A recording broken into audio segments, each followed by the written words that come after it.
The night Rhett Calloway walked into her apartment without knocking, Mila Varen was on the bathroom floor with a sewing needle in one hand and a bottle of whiskey in the other, trying to decide which one she needed more.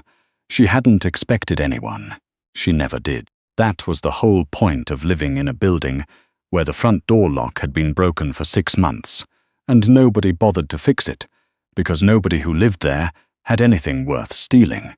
She heard the front door open. She heard footsteps, slow, deliberate, the kind that didn't hurry because they didn't have to.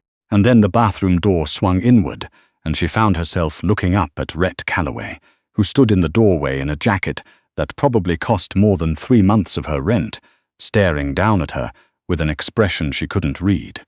She stared back. "The lock on your door is broken," he said. "I know." He looked at the needle. He looked at the whiskey. He looked at the gash along her left calf. The one she'd been trying to convince herself wasn't as bad as it was for the better part of 2 hours. "That needs stitches," he said. "I know that too." He didn't move. She didn't move. The fluorescent light above them buzzed like something dying, and somewhere in the building a baby was crying, thin and insistent, the way sounds carried in places like this where the walls were made of paper and old regret. "Mr. Calloway," she said. "It's 11:30 at night. I'm aware. I don't work for you anymore. You made that very clear this afternoon." Something shifted in his face.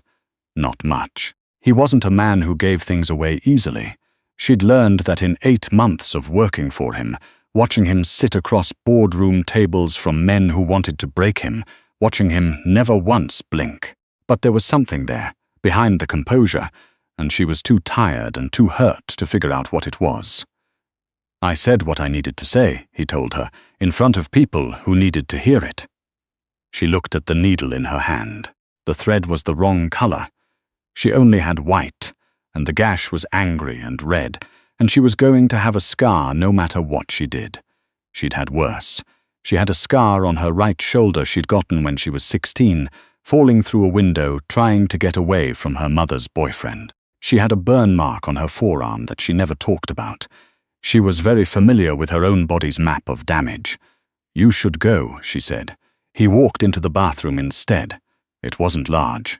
2 steps brought him close enough that she could smell the cold air still on his jacket, city air, exhaust and late October, and under it something clean and expensive that she'd noticed once before, and then made herself stop noticing.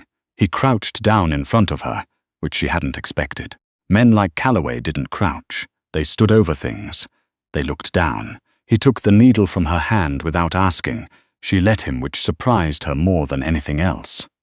"This is going to hurt," he said. "Everything does." He looked up at her then, briefly, and she held his gaze because she was Mila Varen and she did not look away from things. Then he looked back at her leg and started working, and she pressed her back against the side of the tub and breathed through her teeth and did not make a sound. She'd taken the job because she needed money, which was the only reason she ever did anything. The listing had been vague in the particular way that listings for work involving men like Calloway were always vague. Financial analyst, private firm, discretion required. The salary listed was more than she'd made in the previous 2 years combined, which told her exactly what kind of firm it was, and exactly what kind of discretion they meant. She'd applied anyway. She had a head for numbers and a talent for finding things people had tried to hide inside them. And she'd been hungry in the specific way that makes you stop asking too many questions about where your next meal comes from. The interview had been in a building in the financial district that didn't have a name on the door. A man named Garfield had interviewed her. Not Calloway, not yet. A thin, careful man with small eyes who asked her a series of questions that seemed designed to find out not what she knew but what she was willing to know. She'd answered honestly. She'd always found honesty was more useful than people expected in rooms like that. It had a way of throwing men off balance. She'd gotten the job. She'd met Calloway on her first day, in the elevator, before she'd reached the office. He was taller than she'd expected from the photographs she'd found online, and she'd found very few, which in itself told her something. He was wearing a grey suit and no expression, and he'd looked at her the way you look at someone you've already decided isn't a threat, which was fine. She preferred being underestimated. It gave her room to work. For 8 months, she'd worked in a small office adjacent to his larger one, going through the financial architecture of his operations.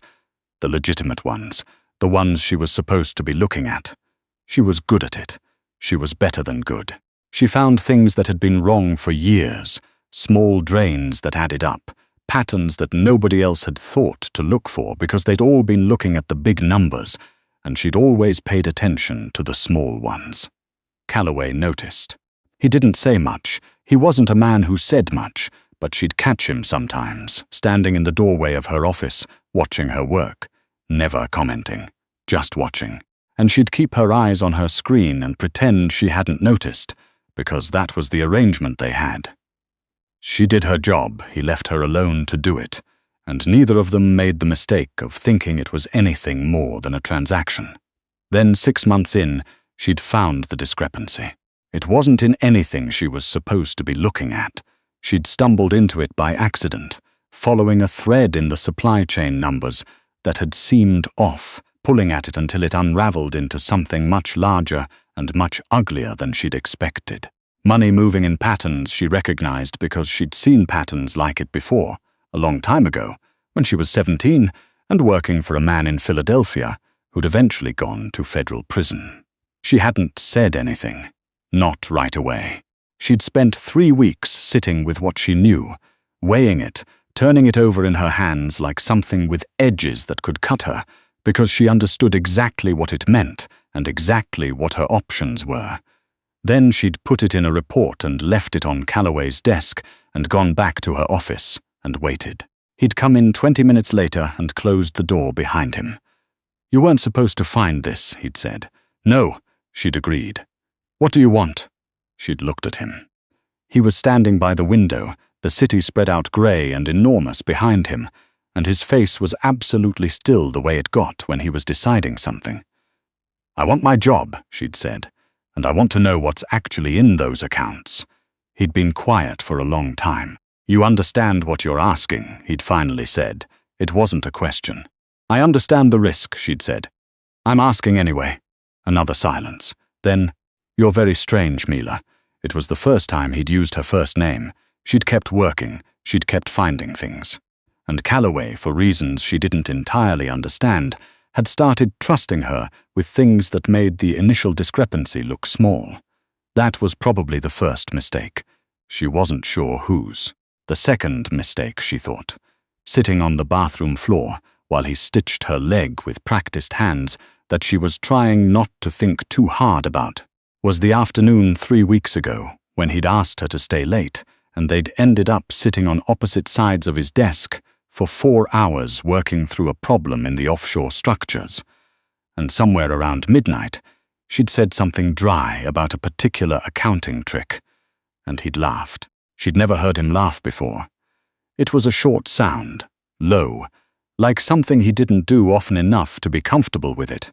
She'd made herself look at her screen, but she'd stored the sound away somewhere, the way you store things you know you shouldn't keep. The third mistake was probably everything after that, the gradual loosening of something between them that she hadn't had a name for and hadn't wanted to name, the way he started coming to her office just to think out loud, the way she stopped pretending she didn't notice when he was in the room. Small things. The kind of small things that add up the way her mother's debt had added up. Slowly, and then all at once. And then this afternoon Garfield had come into her office with 2 men she didn't know and a box for her personal items and the information that her position had been eliminated effective immediately. She'd looked past him to Calloway's office. The door was closed. She'd packed her things in 12 minutes and left without speaking to anyone. She'd been walking home. She always walked. It was 40 minutes and she'd never been able to afford the habit of cabs, when someone had clipped her from behind on a corner. She'd gone down hard on the sidewalk, tearing her calf open on the edge of a metal grate, and the someone had not stopped, and she'd sat there for a moment on the wet concrete and thought, with a clarity that surprised her, that this was fine. This was completely fine. She knew how to take care of herself. She had always known how to take care of herself. She'd walked the rest of the way home. He tied off the last stitch and sat back on his heels and looked at her leg for a moment with the focused expression he got when he was assessing something. "It'll hold," he said. "Thank you." The words came out flat. She hadn't meant them to. He didn't move to stand. He stayed crouched in front of her, and she became acutely aware that this was a very small bathroom, and he was a very large presence, and she was tired in a way that was starting to feel structural, like the tiredness had gotten into her bones. Garfield acted on his own initiative, Calloway said. She looked at him. "There was a meeting," he said. "I wasn't in it. He made a decision about the visibility of your role." He paused. "I came back from Philly to find your desk cleared." She was quiet for a moment, turning this over. "That's a very careful way of saying something," she said. Something almost like acknowledgement moved across his face. "Garfield was concerned about your access to the offshore accounts, yes, and to other things." A pause. "Yes." She looked at the gash on her leg, now neatly closed, slightly less terrible than it had been. "What do you want me to say, Mr. Calloway?" "Rhett," he said. She looked at him. "In here," he said, something shifting in his voice that she didn't have a category for. In this specific room." "Rhett." She pressed her lips together. The baby down the hall had stopped crying. The fluorescent light buzzed on. "Rhett," she said, trying the word out. "What do you want me to say?" "Nothing," he said. "I want to take you somewhere that isn't this floor. I live here." "You live here," he agreed, looking around the bathroom with an expression that wasn't quite pity. She would have thrown him out for pity, but something more complicated. "You work the way you work, and you live here, and you walk 40 minutes home in the rain because you won't take a car, and you fall through a grate, and you come home and you try to handle it yourself with a sewing needle and whiskey, and you don't call anyone because you don't." He stopped. His jaw tightened briefly. "Because there's no one to call." The words landed somewhere undefended. She hadn't expected that. She'd expected a business proposition, a negotiation, some version of the transaction they always had. She hadn't expected him to have paid that kind of attention. "That's a very thorough observation," she said, because it was the only armor she had. "I pay attention to the things that matter to me," he said simply. The silence afterward was the loudest thing she'd ever heard. She didn't go with him that night. She told him to leave, and he left, which surprised her too. She'd expected more negotiation, more of the relentless Calloway patience she'd watched him deploy across 100 different tables. Instead, he stood up and straightened his jacket and looked at her for a moment and said, "I'll be back tomorrow morning," and walked out. She sat on the bathroom floor for a while after. Then she got up, very carefully, and took the whiskey to the kitchen and sat at her small table and opened the laptop she'd had for 6 years, its hinge held together with electrical tape, and she thought about Garfield and the 2 men she didn't know and the box she'd packed in 12 minutes, and she thought about Calloway crouching on her bathroom floor with a needle and thread like it. Was the most natural thing in the world, and she made herself be honest about what she was afraid of. She was afraid it would matter. She'd been very careful for a very long time about not letting things matter. It was a survival skill she'd learned early, in a house with a mother who disappeared into debt and men, and eventually just disappeared, and she'd gotten very good at it. She'd made herself into someone who could pick up and leave, who didn't accumulate things that were hard to leave behind. Not apartments, not furniture, not people, especially not people. Calloway was exactly the kind of person she'd built her whole system to keep at a distance. She closed the laptop and went to bed, and lay in the dark, staring at the water stain on the ceiling that looked like a map of somewhere she'd never been, and she told herself she would not be there when he came back in the morning. She was. He arrived at 8 with coffee, 2 cups, black, no assumptions about how she took it, which meant he'd either remembered or he'd guessed, and she found herself not wanting to figure out which. He also had a bag from the pharmacy that contained proper wound closure strips and gauze and antiseptic, and he set these things on her kitchen counter without comment and handed her one of the coffees and sat down at her small table, as though he'd sat there many times. He hadn't. No one had, particularly. Garfield is no longer with the organization, he said. She took a sip of coffee. That's fast. I don't wait on things that have already been decided. She looked at him across her tiny kitchen, in the grey October morning light, and thought that he looked different here than he did in his office. Not softer. Calloway was never soft, but somehow more present, like his office required a version of him and this room didn't require anything. What do you want, Rhett? She used the name deliberately, watching him. His jaw shifted slightly. I want you to come back to work. A pause that stretched. Yes, to begin with. She set her coffee qualifier. That's a very specific qualifier. I'm a specific person. She looked at her hands on the table, her work-worn hands, with their bitten nails and a small ink stain on her left index finger that had been there so long she'd stopped seeing it. She thought about the offshore accounts and what she knew about them, and the fact that knowing the wrong things in the wrong rooms was a particular kind of danger she'd navigated before. She thought about the sound of him laughing, that short, low sound, the first time, like something rusty being used. I'm going to need full access, she said. Not limited to the accounts you've been showing me. Everything. Something moved in his expression. Not surprise, not quite. Recalibration. Why? Because I found what I found by following threads you didn't expect me to follow. If you want me to actually fix it, I need to see the whole structure. You understand what you'd be carrying if you saw the whole structure. I've been carrying things since I was 17, she said. I know how to carry things. He was quiet for a long time. Outside her window, the city moved, indifferent and enormous, doing what cities do. Yes, he said. She picked her coffee back up. And I walk to work. That's non-negotiable. Something shifted in his face that she realized with a small lurch was amusement. In November, I like the cold. You could take a car. I like the cold, she repeated. He looked at her for a moment. She could feel the weight of his attention, the way she could feel a change in air pressure, and then he nodded, once, and said, Fine. She went back to work on a Monday.